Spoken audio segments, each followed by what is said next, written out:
Hi, today we're going to look at how to find our trigonometric values using a calculator. We're not going to worry too much about where to use them, just what buttons to press on a calculator. I've got a couple examples for you, so let's check them out. First thing I want to do is just remind everybody what the trig values are. Remember, trigonometric values are really just ratios, and of course we've studied this before. We've got our SOHCAHTOA, our sine, cosine, and tangent ratios. That's not what we're talking about today, but you know that those ratios exist. And if we know that they're ratios, we know ratios are fractions. And of course, fractions are decimals. So using a calculator, we're going to get decimal answers. So that's what we need to focus on. A lot of times there's confusion because when we do it without calculator, we use fractions. But when we go to our calculator, the calculator prefers the decimals. First, I want to start real quick with one of the most popular calculators out there in all schools is the TI-83 or TI-84. First thing you want to do is choose the unit of measurement that you're doing, and of course that's going to be degrees or radians. I'll show you where to do that in just a moment.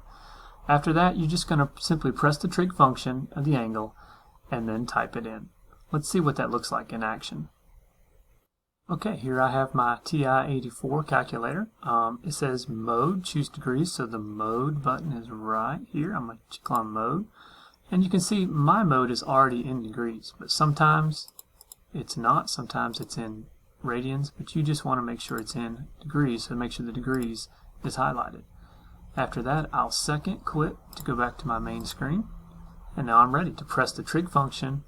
I just type tangent 25, close the parentheses, and there's my value, or sine 85. Close the value. Now a nice little shortcut. Most of the time our trig values are rounded to the nearest 10,000ths or 4 decimal places. I can go back to the mode here and I can change my decimal place right here to 4.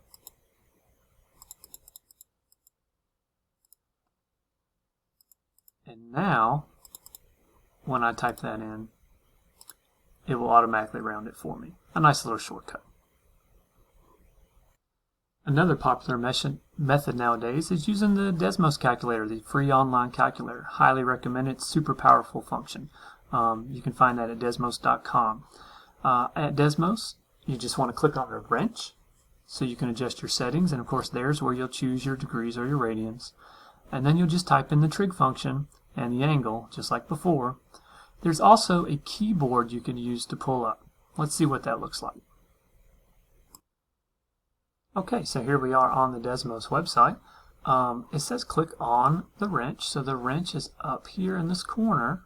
So I'm going to click on the wrench, and here I get to choose between radians and degrees. So most of what we do is in degrees, depending on your level, of course, but so I'm going to choose degrees for this example. And then I'm simply going to come over here and type in tangent 25 degrees, and there's the value. I can do the same thing with sine 85 degrees and get the value. As I mentioned, you may also use the pull-up keyboard. The pull-up keyboard is down here, so I just click on that, pull it up, come over to functions, and here you can see your trig functions. So again, tangent 25 and sine.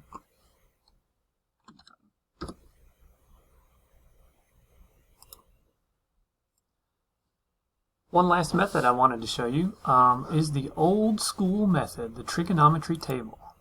You can look up a trigonometry table anywhere online or in the back of an old math book somewhere. Once upon a time, this was the only way to do it, guys, before the advent of calculators. So is simply reading the table. This particular table is in degrees. You can see the degree measurements there.